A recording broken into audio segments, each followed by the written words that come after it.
I want to talk about. We'll segue into. We'll use this as a segue to kind of get into this offense in totality. There's a lot of new Sure. additions, new faces, new draft picks. Um, Yeah.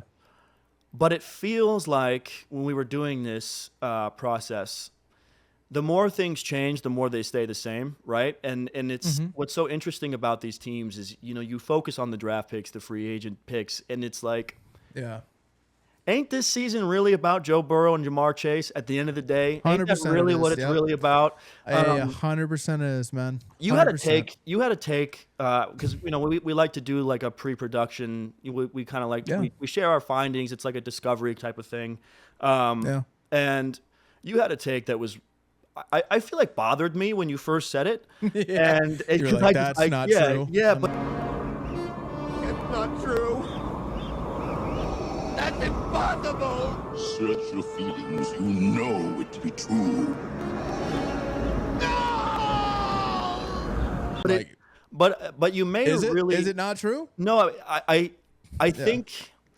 I think it's true enough. I think I Yeah. agree with your conclusion about like I think we Yeah. both need the same thing this year, right? It's not so much that Yeah. we agree about how to get about what the past or what the reasons or all the details, but I want you to talk Sure. about Jamar Chase a little bit because you had some ideas about narratives and perceptions versus Yeah. reality.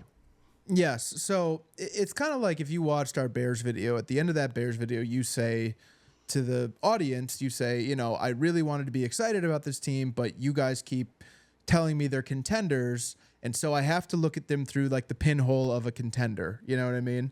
So I kind of have the same issue with Jamar Chase. It's like I keep hearing how he's like kind of like 1B to Justin Jefferson's 1A. It's kind of like, oh yeah, he's easy top three. And I feel like for 3 years, I've just kind of gone along with that. I'm like, yeah, that sounds about right. Yeah. But the more I looked into it, I'm kind of like, I think he's more like the sixth best receiver in the league, like maybe the seventh, like depending on who you are. I don't think he's a top 3 receiver. What? Bro, what are you talking about, man? And I know that's gonna I know that probably like garner some reaction like just now, like what the fuck. But It did for me, but it's But you're not wrong. let me cook Yeah. because I look at it because this isn't a matter of like he lacks talent or he lacks this, you know what I mean? Like his stats against Arizona in week 5 last year was the Jamar Chase that I'm like blindly being like, yeah, that makes sense. Been 15 receptions, 19 targets, 192 yards, 3 tutties. Like that's the Jamar Chase that I know, right? So- That's the Jamar Chase that That's that Madden. came into the league. That's Madden. I Yeah. mean, he's unbelievable when he's like in that mode. But the problem that I have is that like when I peel back that curtain on like, okay, like let me look at the other games, right? Like he had 9 receptions for 15 targets for 9 receptions, 15 targets and 58 yards and no touchdowns against Cleveland last year. That's in 2 games, not one. He had 7 receptions, 15 targets and 43 yards with 1 touchdown against Baltimore. That's again 2 games, not one. And then he had 4 receptions on 6 targets for 81 yards against Pittsburgh. I guess he missed the other game.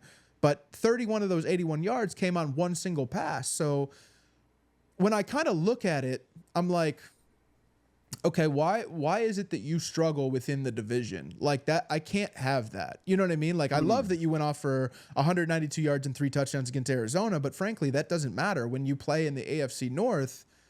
What does it matter what you're doing against the NFC West? You know what I mean? Like obviously production's production. A win is a win. But as somebody who drafted him number 1 with my 2nd overall pick in fantasy, I don't love that you can't go into Cleveland, Baltimore, and Pittsburgh where you have to go twice a year and not produce. No way. We got you. Not a chance. Not this time. It never happened. What I Me mean? too, brother. Well, and think about Those it are like this. those CeeDee are the Lamb. games you gotta pop off. Well, look at what CeeDee Lamb did against Philadelphia last year. Look at what Justin 100%, Jefferson dude. did against Green Bay Yes. and Detroit last year, right? And Look at- Detroit, yes. Yes, and look at what Amon-Ra did against Green Bay last year, right? Yep. It's you're not out of bounds for bringing it up because in that division right now, that is the meat and potatoes of That 100% it the is. Cincinnati Bengals right now, not your out of conference Yes. games. It's the Ravens, Yes. the Browns, and the Steelers. Those are the Yep. ops. No, I know. And then And the thing is like, okay, so then when I start cross comparing like stats, right? And I look and Jamar Chase had 5 games. He only had 5 games last season that where he was over 100 yards, which might sound like a lot, but then you put it in comparison. I mean, Amon-Ra had 9 games over 100 yards. AJ Brown had 7. Justin Jefferson also had 5, but also missed 10 games. Tyreek Hill had 8, and CeeDee Lamb had 8. I'm being told that he's better than all these guys, no debate. He's like right there with Jettas and Tyreek Hill. And it's like, well, but I'm not seeing that. And I understand that Jake Browning was the quarterback from week 11 on, but again, Justin Jefferson did that shit and had put up 400 yards against my lowly Lions with fucking Josh Dobbs and Nick Mullins as his quarterback. So it's like, what is the excuse for him? He missed 10 weeks and he still almost produced the exact same year that you had. And you played, 16 games? You know what I mean? Like you missed the Pittsburgh game? I don't know, bro. I just look at it and I go, this guy, and I know how talented he is. Again, I know how talented he is, and I want him to be that talented. But the wide receiver that I saw in 2021 who had 1,400 yards and 13 touchdowns and went to the Super Bowl, I need to see that guy again, because the year after he gets hurt and he misses, I think it was like 5 or 6 games. It was a hip injury, right? Exactly. He just barely passes 1,000 yards. I think he has like 9 touchdowns. So it's not like a wash of a year, but it's not like a great year either. And then we go into this season, and again, like there's like a ton of fantasy hype around this guy. He's like, yes, he's taking that step forward this year. Jamar Chase is like my 1-1. He's wide receiver 1. He's gonna like really break out this year. And personally, I fell into the trap. I'm like, yes, I tried to stack Burrow and Chase. Didn't work out for me. Not this time. No, not this time. So I'm, Bengals. I'm a little hot with you guys still, because my season was over when your season was over. I feel that, bro. Which was really like the strained calf preseason, but Yeah. but either way,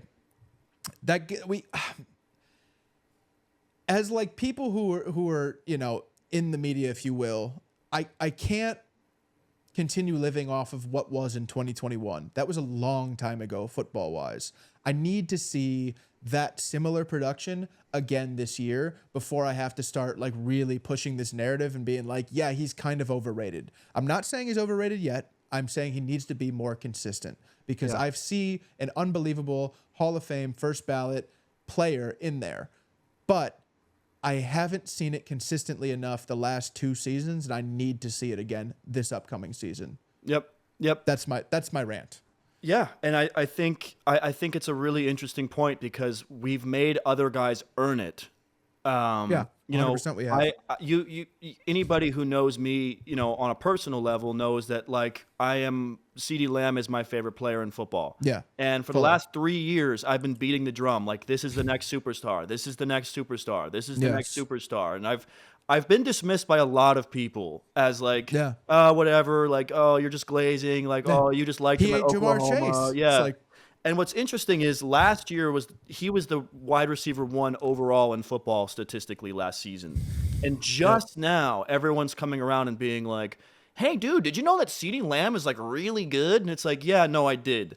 But but I think you and I both kind of settled on that, by the end of this. And like I said, after a lot of like back and forth, I think we both arrived at the same place, which was like, in order for this twofold, in order for us to start giving this guy this top 1 to 3, 4, like, one of the best receivers in football crown, he needs to have the CeeDee Lamb, Tyreek Hill, Justin Jefferson season next year. 100%.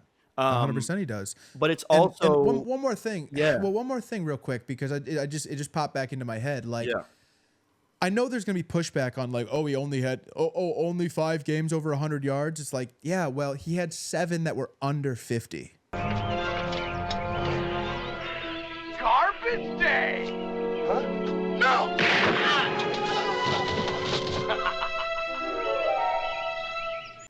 Do you know what I mean? He was running cardio.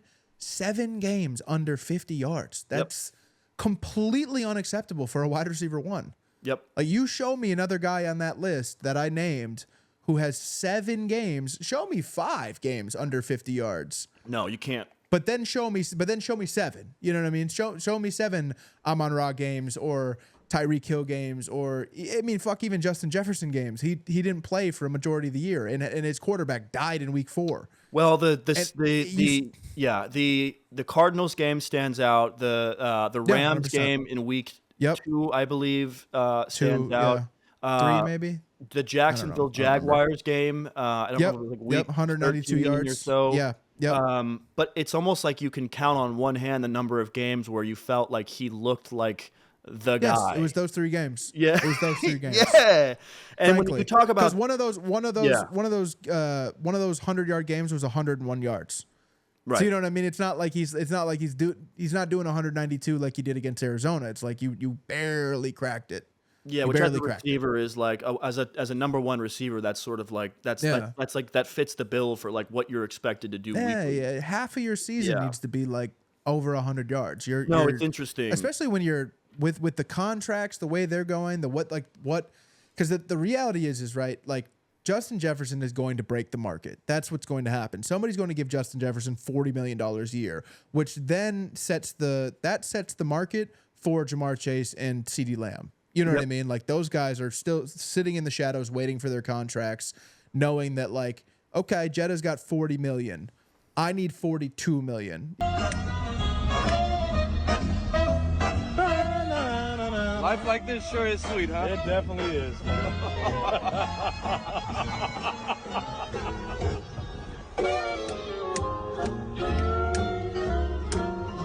You know? Right. And that's just how the game works, right? Do you deserve $42 million? Probably not. But the reality is that's what's going to happen, you know? Yeah. I think it's twofold. I mean, just to put a bow on this, I think not only is this important for kind of the narrative and sort of us as fans, sort of, we all like to debate, who's the guy, who's the real, who's 1, who's 2, who's 3. But it also, I think him having a huge season this year is also the catalyst for whether or not this team's going to make a run, whether or not this team's going to compete and eventually surpass Baltimore. They have to. He has to be the guy this year, and there's no more excuses. There's no more getting banged up. There's no more this. Him and Burrow got to stay healthy, and they have to have the season of seasons if this team's going to compete.